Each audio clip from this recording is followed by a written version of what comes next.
capítulo de número 1, versículo de número 13.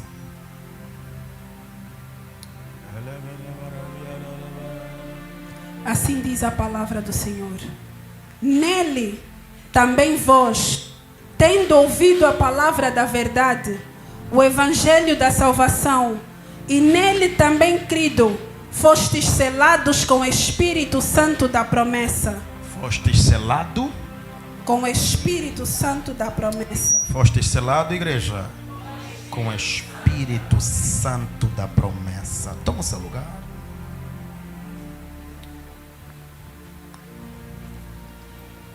Efésios capítulo de número 1. Eu quero que os irmãos me acompanhem. Efésios capítulo de número 1. A partir do primeiro versículo, Paulo traz-nos a revelação de tudo aquilo que nós alcançamos estando em Cristo Jesus.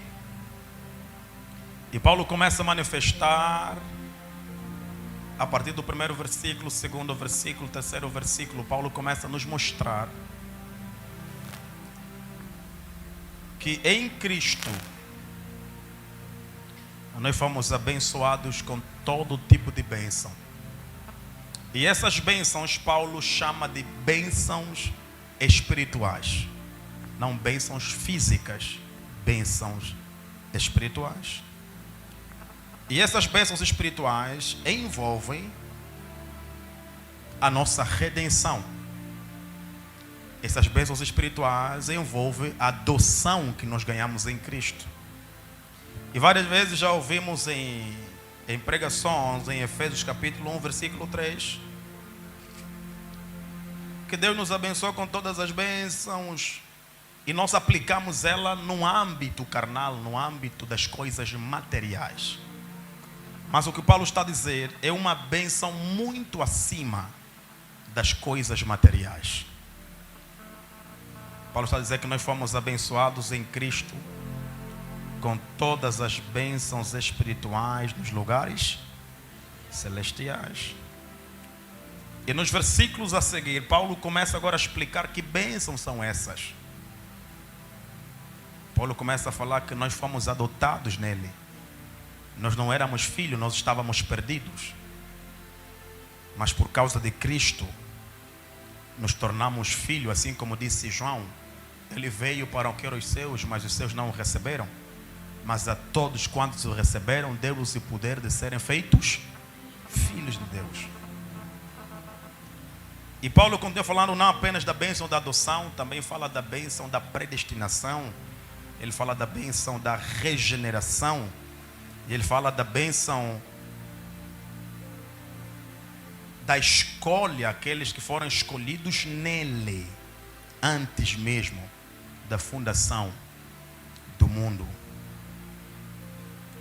O que você consegue perceber a partir do capítulo 1, versículo 1 de Efésios, é que Paulo deixa bem claro que as bênçãos de Deus em Cristo Jesus não são coisas materiais. As bênçãos espirituais em Cristo Jesus são riquezas espirituais. Não se pode ver, mas se pode viver. Nós éramos escravos, perdidos no pecado, mas por causa da morte de Cristo Jesus, nós fomos adotados. Saímos da posição de escravos e nos tornamos filhos de Deus. Esta é uma das maiores riquezas que qualquer crente pode ter. A riqueza de ser chamado filho de Deus. Nada do que você vai ganhar aqui na terra está acima dessa riqueza. Não há carro, não há dinheiro, não há casa, não há mansão, não há fama que está acima dessa riqueza, dessa bênção de ser chamado filho de Deus. Quer dizer que só pelo fato de você ser filho, isso já é motivo mais do que suficiente para você não se sentir, mas ter a certeza, você é uma pessoa abençoada. Abençoada não porque tem coisas, abençoada não porque conseguiu alcançar bens materiais. Você é uma pessoa abençoada porque através de Cristo Deus te tornou filho. Aleluia. E a Bíblia diz que ao aceitarmos a Cristo e nos tornarmos filhos de Deus, não nos tornamos apenas filhos e não nos tornamos apenas pessoas abençoadas. A Bíblia diz que em Cristo, o versículo que nós lemos aqui, versículo 13, para quem está a acompanhar, em quem também vós estáis, depois que ouvistes a palavra da verdade, o evangelho da salvação, e tendo nele crido, fostes selados com o Espírito Santo da promessa. Por que Deus nos deu esse tema? Deus deu esse tema: não apagueis o Espírito Santo, porque existem pessoas que estão 1, 2, 3, 4, 5, 6, até 10 anos na igreja. Não sabem quem é o Espírito Santo. A sua vida com Deus tem se tornado cada vez mais difícil porque desconhecem uma das pessoas mais importantes da salvação. Há crentes que não sabem quem é o Espírito. Há crentes que não sabem como lidar com o Espírito Santo. Há crentes que não sabem ouvir o Espírito Santo. Se nós tivéssemos a cultura de investigar e conhecer mais o Espírito Santo na profundidade, existem certos problemas na caminhada que nós não passaríamos. Porque o Espírito Santo, assim como disse Jesus, ele é o nosso ajudador. O Espírito Santo ele foi enviado para quê? Para ajudar o crente que está na terra. E sem conhecermos o Espírito Santo, sem sabermos como lidar, não vamos nos beneficiar das riquezas do Espírito Santo. Aleluia. Primeira coisa que eu quero aqui falar para os irmãos: quem é o Espírito Santo? Você não pode desfrutar de alguém que você não conhece. O primeiro passo para você desfrutar de alguém ou de alguma coisa é conhecendo essa pessoa ou conhecendo a coisa. Você pode ter um grande produto nas mãos, mas se você não sabe como usar, você não se beneficia do grande produto que você tem. Às vezes o problema não está no produto que você carrega, é porque você não sabe como usar este produto. A mesma coisa é com o Espírito Santo. Mas vamos começar da base. Quem é o Espírito Santo? Por que ele é tão importante na vida de um crente?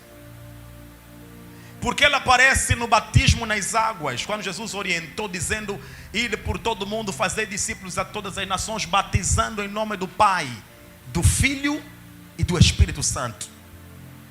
Porque ele está lá. Essa pessoa que foi esquecida. Nós nos consideramos, nos chamamos, nos definimos como um povo carismático, como um povo pentecostal, como um povo continuista que acredita na manifestação contínua do Espírito Santo. Mas não conseguimos desfrutar da pessoa do Espírito Santo no meio da igreja. Porque por muito tempo o Espírito Santo deixou de ser uma entidade divina e se tornou apenas mais um tema para se estudar. Mas a primeira coisa que eu quero aqui falar com os irmãos é que várias religiões, elas trouxeram para nós diferentes definições sobre quem é o Espírito Santo. Algumas pessoas, elas não estão erradas, porque nós aprendemos que toda revelação ela é progressiva, toda revelação ela é em níveis. Existem pessoas que conheceram Deus de uma forma, que definiram Deus na sua totalidade na revelação que tiveram sobre Deus. A quem conheceu Deus de um jeito, ele definiu daquela forma, e qualquer outra pessoa que aparecer com uma definição diferente a que ele conheceu, para ele não é verdadeiro. Só que Deus não cabe na caixa da religião. Deus não cabe nem na ciência que o estuda. Deus é muito mais profundo que o próprio oceano. nenhuma pessoa na terra conhece tudo sobre Deus. O apóstolo vai dizer, até o apóstolo vai dizer, em parte conhecemos e em parte profetizamos. Se você perguntar, por exemplo, para Davi, quem é Deus para ti segundo a tua experiência? Davi vai te responder com salmos: o Senhor é o meu pastor e nada me faltará. Mas se você for perguntar para o pobre Lázaro, não vai conseguir te definir Deus dele como pastor que nada lhe falta. Porque o pobre Lázaro conviveu com Deus que lhe permitiu faltar coisas, mas é o Deus dele. Se você perguntar, por exemplo, para Abraão, quem é Deus para ti? Vai dizer: Deus para mim é uma divindade inquestionável, que me tirou da terra dos meus pais, me levou para uma terra abstrata. Eu não sabia para onde estava a ir. Aleluia. Para mim, Ele é o Deus das promessas.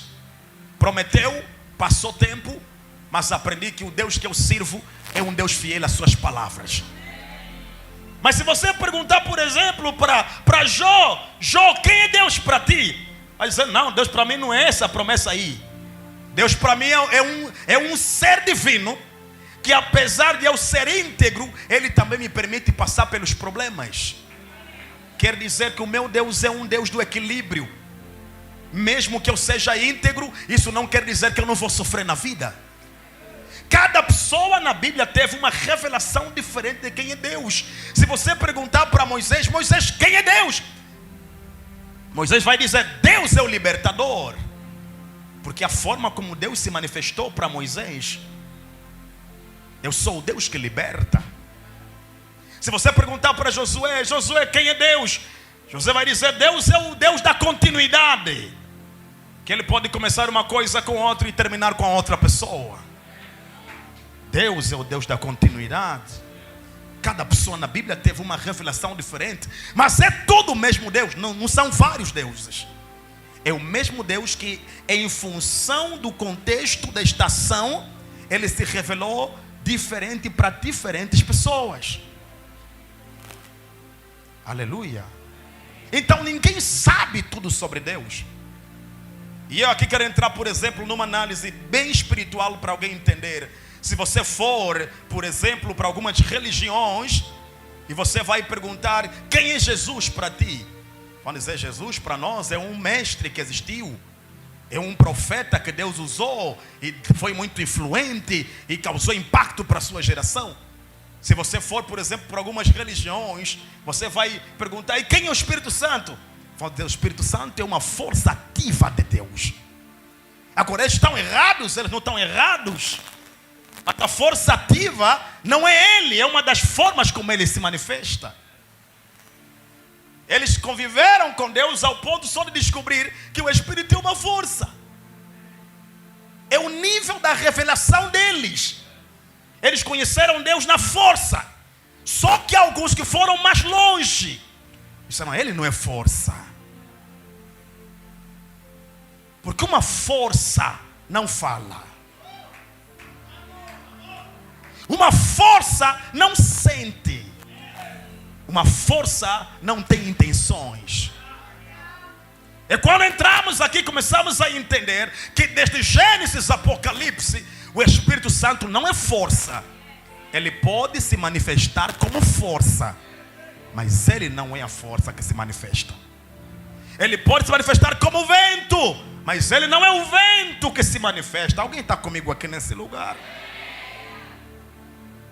Por essa razão você vai olhar na Bíblia Sagrada e vai entender que esse Espírito que nós estamos a pregar não é uma força ativa de Deus, é o próprio Deus ativo.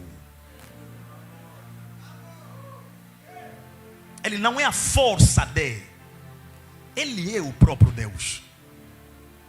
Ele é a terceira pessoa da Trindade. Ele aparece como pessoa em várias fases da história da Bíblia Sagrada. O Espírito Santo não é novo na Bíblia. O Espírito Santo, ele aparece desde a criação. A Bíblia diz que no princípio criou Deus os céus e a terra, e a terra era sem forma e vazia, e havia trevas sobre a face do abismo. Porém, o Espírito de Deus se movia onde? Sobre a face das águas. Pastor, mas esse Espírito é o mesmo Deus? Não. A Bíblia fala, primeiro versículo, criou Deus. Segundo versículo, o Espírito de Deus. Se fosse tudo só a mesma pessoa, o escritor escreveria, o Deus se movia nas águas, para mostrar que é o mesmo do versículo 1. Está dizendo, não é esse do que está se movendo na água, nem o Deus Pai, é o Espírito. E aonde que você encontra ele está se mover sobre as águas? E você vai notar que o Espírito Santo na Bíblia sempre se manifestou em movimento. Até o próprio Pai tem tanta consideração por ele, que o Pai não começou a criar coisas na terra sem ele primeiro começar a se mover. O Pai disse, vou mostrar que o Espírito é tão importante quanto eu só vou começar a dizer haja quando eu certificar que ele já está se mover. Porque a palavra está comigo, mas a criação está com ele. Na medida que eu falo, ele se move para criar. E não é em vão que no livro de Atos, capítulo número 2, a Bíblia diz que eles estavam todos reunidos no mesmo lugar. Jesus diz, vocês vão fiquem em Jerusalém, até que do alto vocês sejam revestidos de poder. Para quê?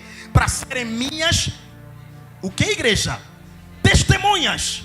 Mas Jesus pode dizer, não, vocês já andaram comigo, podem ir testemunhar. Disse, não basta apenas ir testemunhar, porque a lei da criação não se fala sem o Espírito se mover. Antes de vocês saírem para falar, primeiro tenham a certeza que o meu Espírito já está se mover. Por essa razão nós temos várias igrejas, vários lugares onde tem muitas palavras e não tem nada acontecendo. Muita gente falando, mas nada se manifestando. Porque o segredo de andar com Deus não é apenas falar, é você ter a certeza que antes de falar, o Espírito já estava a se mover sobre ti. Queridos, não façam confusão. Uma coisa, alguém leu Bíblia, está a falar de Deus, sobre Deus. Outra coisa diferente é alguém que primeiro se encheu. Ele não está apenas a falar sobre Deus, ele está a transmitir Deus para as pessoas. A própria vida de Deus é transferida para quem está a ouvir. Por isso é que na medida que nós ouvimos a palavra de alguém que está cheio do Espírito, o doente é curado, o fraco é fortalecido, quem está de pé se levanta, quem está possesso é liberto. Porque não falamos apenas sobre ele, nós transmitimos a própria vida. Então você começa a perceber que o Espírito Santo não é força, não é movimento, não é ação de Deus. O Espírito Santo, ele é uma pessoa. Quando você muda a forma como você olha para ele, você se relaciona com ele de forma diferente. Tem pessoas que entram para orar e nunca perguntaram ao Espírito Santo, o que você acha da minha decisão? Porque na tua cabeça o Espírito é só um espírito, mas ele é uma pessoa. E nós perdemos a cultura de nos relacionarmos com o Espírito Santo como o quê? Como pessoa. Aleluia. Abra sua Bíblia, vamos acompanhar Romanos capítulo 8, versículo 26.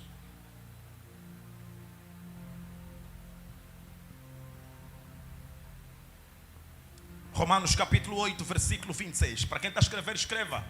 O Espírito Santo é uma pessoa. Diga comigo, o Espírito Santo é uma pessoa. Do mesmo modo, o Espírito nos socorre na fraqueza, pois não sabemos como devemos orar. Mas o próprio Espírito intercede por nós com gemidos que não se expressam com palavras. Alguém entendeu? Força intercede. Força fala por ti. Não. Esse trabalho é de uma pessoa. O Espírito Santo, quando você vai para orar e nota que você não sabe falar, Porque às vezes você está pedindo uma coisa que não é aquilo que Deus quer te dar. O Espírito entra na tua oração, vai diante do Pai e diz: Pai, Ele não sabe falar contigo, mas como eu te entendo, conheço o teu coração, vou interceder por Ele com gemidos inexprimíveis. Uma forma de transmitir sem usar palavras. Há coisas que você recebeu de Deus porque o Espírito é que falou por ti. E você pensa: não, eu sou craque em orar. Então a te olhar, você não sabe pedir. Você não sabe pedir. Porque Paulo vai dizer que o Espírito é a única pessoa que conhece as coisas profundas de Deus. Ninguém conhece mais o Pai do que o Espírito. E como você sabe que o preço da intimidade é o tempo, se você não para muito com alguém, você não lhe conhece. Sabe por que existem níveis, proporções bem diferentes sobre o que nós sabemos sobre Deus? Há coisas que Deus fala com uns, não fala com os outros. Não é que Deus tem filhos prediletos, é que Deus tem filhos que têm tempo. Se você entrar numa sala para conversarmos e eu não for muito íntimo seu, há perguntas que por mais que você me faça, eu nunca vou te responder. Não temos intimidade para falar sobre isso. É como as pessoas que não te conhecem mandam mensagem: então, novidade. Eu até tenho, mas para ti não é novidade. Não tenho por que te contar, porque não temos intimidade para te contar as minhas novidades. Há alguns filhos que são tão razoáveis que o único momento que tem para falar com Deus é quando vem para a igreja. E se estiverem apertado, nada está certo, a vida piorou, abre jejum e Deus te olha aí: você é criança. Porque quem só me procura quando me precisa é criança. E crianças amam chorar. Senhor, você não está vendo, Pai, minha vida, Senhor. Ele fala: ei, fala. Até quando é que você vai ser criança? Fala onde te dói. Senta e começa a conversar com o Espírito Santo. No teu ministério, lhe pergunta: Espírito Santo, o que é que queres que eu faça? Qual é a vontade de Deus para mim para esse ano? Espírito Santo, me revele o que o Pai tem para mim. O Espírito Santo é uma pessoa, porque Ele fala por nós. Versículo 27.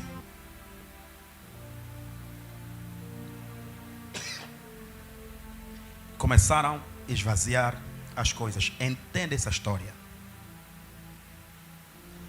Até a embaixada da Inglaterra se aperceber que há um cidadão inglês que morreu e existem moradores que estão a roubar as coisas da casa do cidadão inglês. A embaixada inglesa colocaram um selo na porta com o nome e o carimbo do reino inglês. Quando os ladrões voltaram para saquear a casa, viram que na porta tinha selo da Inglaterra. Disseram: já não podemos mais roubar.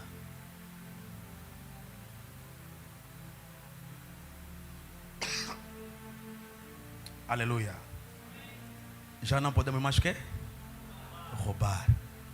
E por que não podem roubar? Porque aquela casa deixou de ser apenas a casa de um cidadão inglês.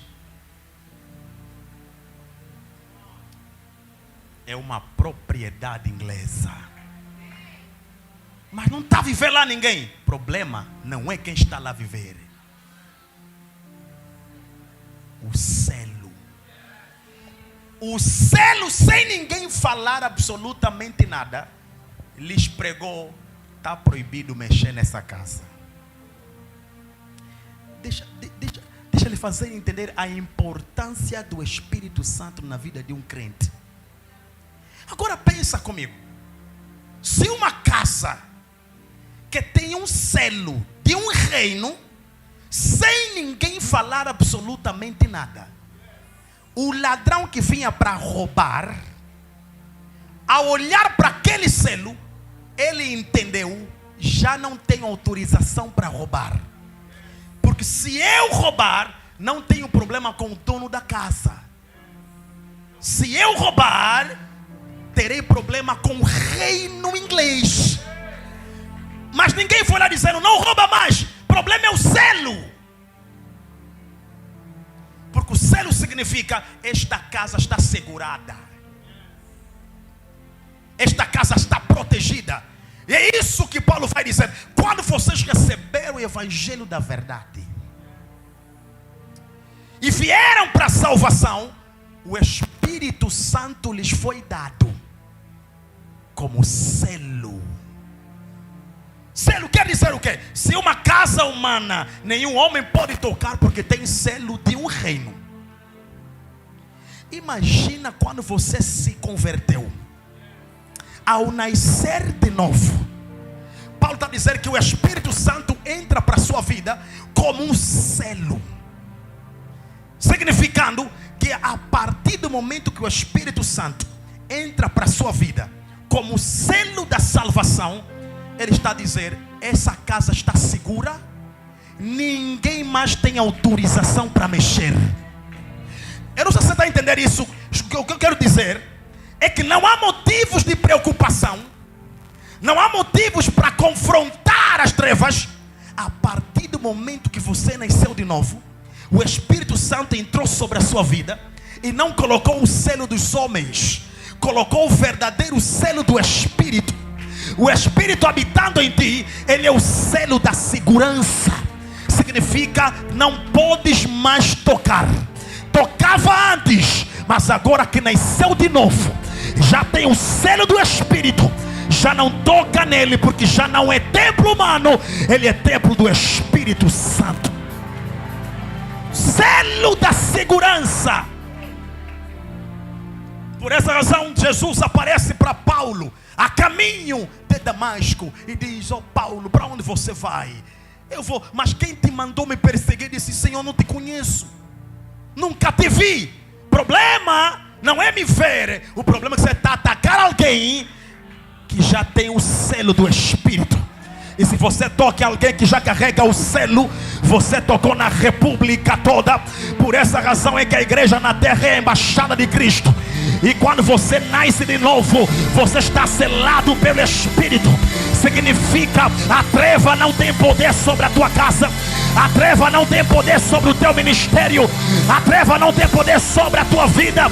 Venha o que vier, eu estou selado pelo Espírito. E agora entenda: o selo é segurança para uma casa de um missionário que morreu.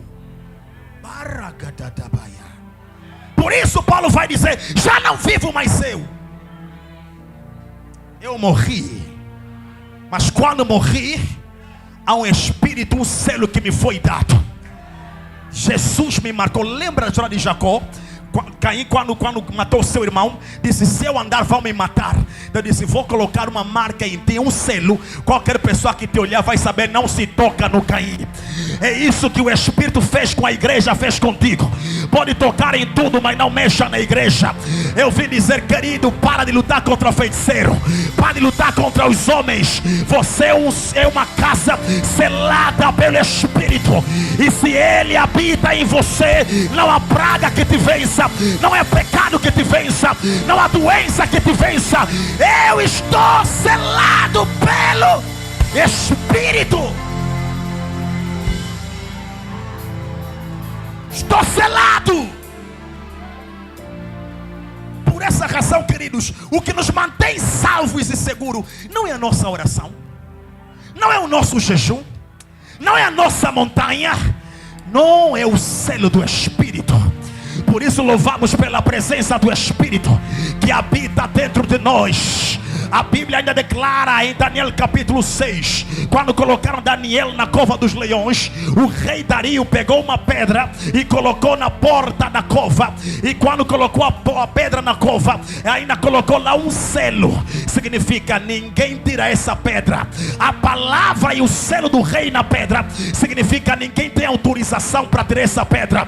Agora imagina, querido, se o selo do rei Dario está dizendo ninguém tem autorização para tirar essa pedra, imagina o selo do rei dos reis, do Senhor dos senhores.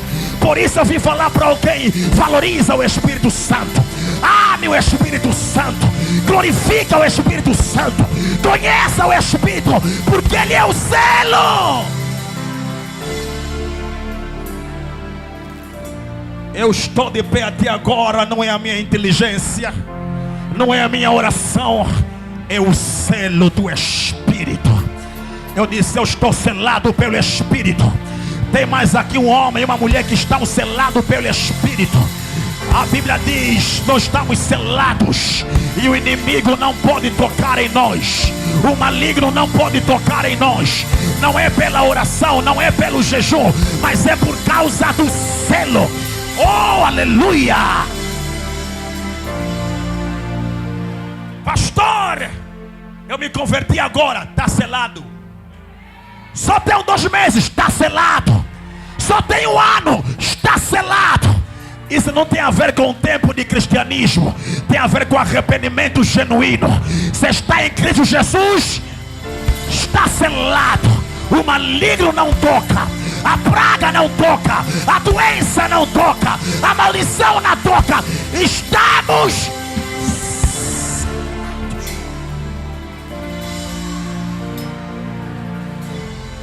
como selo. O Espírito da segurança.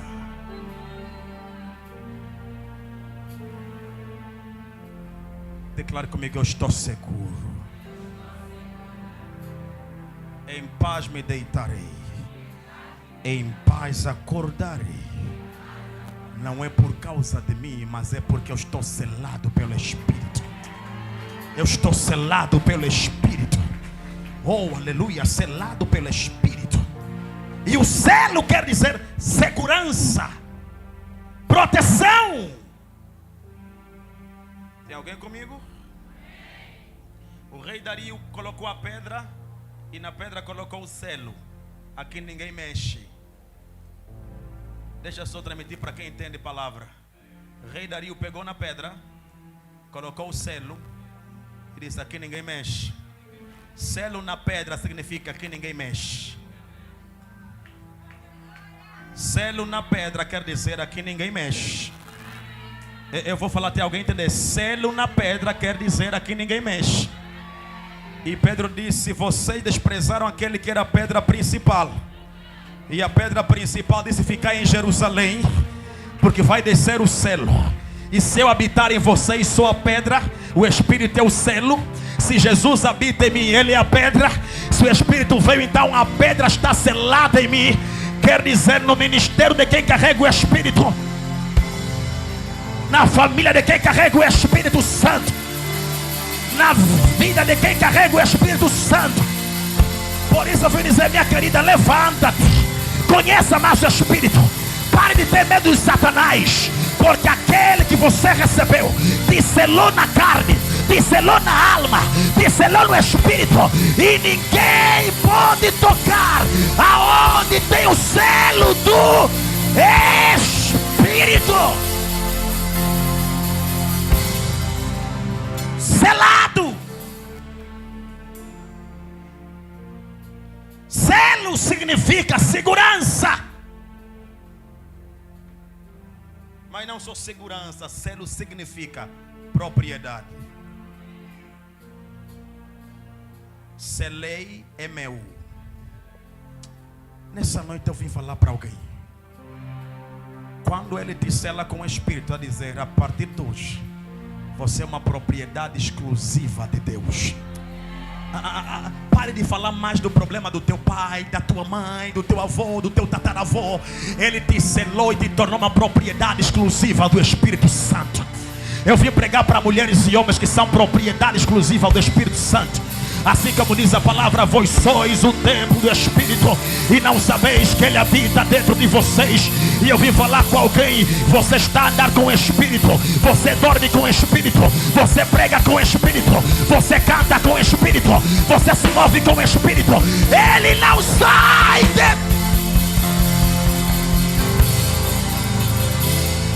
Ele não sai.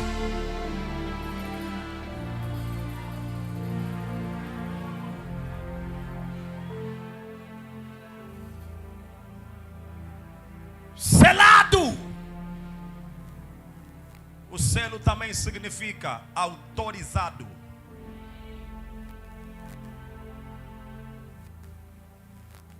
Selado, assegurado. Uma vez, enquanto eu orava, eu falava: Senhor, me dê essas coisas. E o Espírito me disse: o dia que você me conhecer, vai descobrir que você não precisa de nada, só precisas de mim. Porque se você me tem, você tem tudo.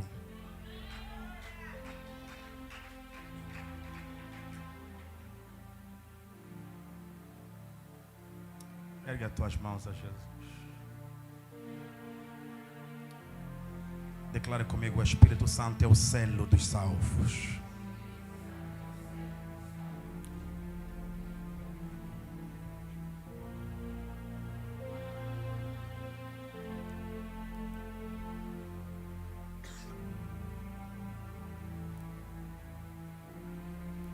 Se o Espírito Santo te selou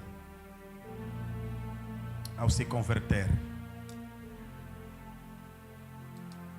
significa que você se tornou uma propriedade exclusiva do Pai.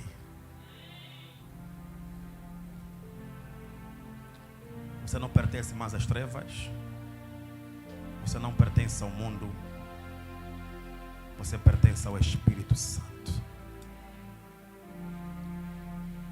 Houve um dia, enquanto eu dormia, eu falava, antes de dormir, eu falava: Espírito Santo,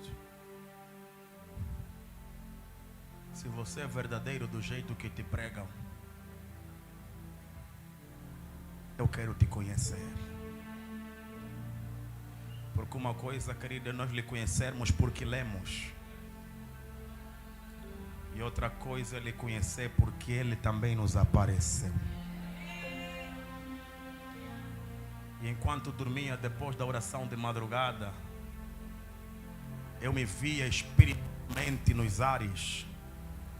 E apareceu para mim, era como se as nuvens ficaram tão espessas, tão pesadas, que conseguiu suportar o peso de todos nós estávamos lá. E de repente apareceu um ser totalmente estranho. E eu disse: esse estranho que está aqui, quem é? E ele sussurrou nos meus ouvidos e disse: eu sou o Espírito Santo. Nunca mais duvides de mim. E eu me espantei. Existem coisas que eu não tenho como negar. Por mais que você apareça com muitos argumentos, é difícil você convencer alguém que o Espírito lhe apareceu. Como é que você vai invalidar se eu lhe vi? Já não é mais sobre teorias só. Não, Ele me apareceu. Quem prega porque Deus lhe apareceu é diferente de quem prega só de quem leu. Alguns vão dizer: por que os discípulos tiveram tanta coragem de morrer por um homem? Porque eles sabiam, nós não lemos sobre ele,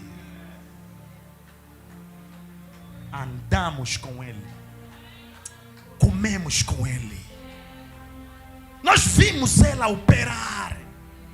Eles disseram: nós não podemos parar de falar sobre aquilo que vimos e ouvimos. Por isso é que nós temos muitos crentes fracos em Deus, porque só andam com um Deus teórico. Porque nós que nos chamamos pentecostais, somos nós que apagamos o Espírito no meio das igrejas. E nós temos hoje gente que conhece Jesus dos filmes, o Espírito Santo das músicas, mas nunca teve um encontro. Não estou a dizer que ele vai te aparecer em forma de pessoa, porque ele se manifesta de várias formas. Para os discípulos apareceu como um vento impetuoso, mas eles entenderam: esse vento não é um vento normal. Deus se manifesta nas coisas humanas. Cabe o teu discernimento começar a entender: isso aqui não foi normal. Há gente aqui que Deus já lhe apareceu, eu não sabia que era Deus. Há gente que já mandou Deus embora. A Bíblia diz: muitos hospedaram anjo mesmo sem saber. O dia que você conhecer e dizer: Senhor, revela-me quem é o Espírito Santo, você vai perceber que você vai começar a ganhar força na fraqueza. As coisas que você não consegue tomar decisões, o Espírito começa a te ajudar a tomar decisões.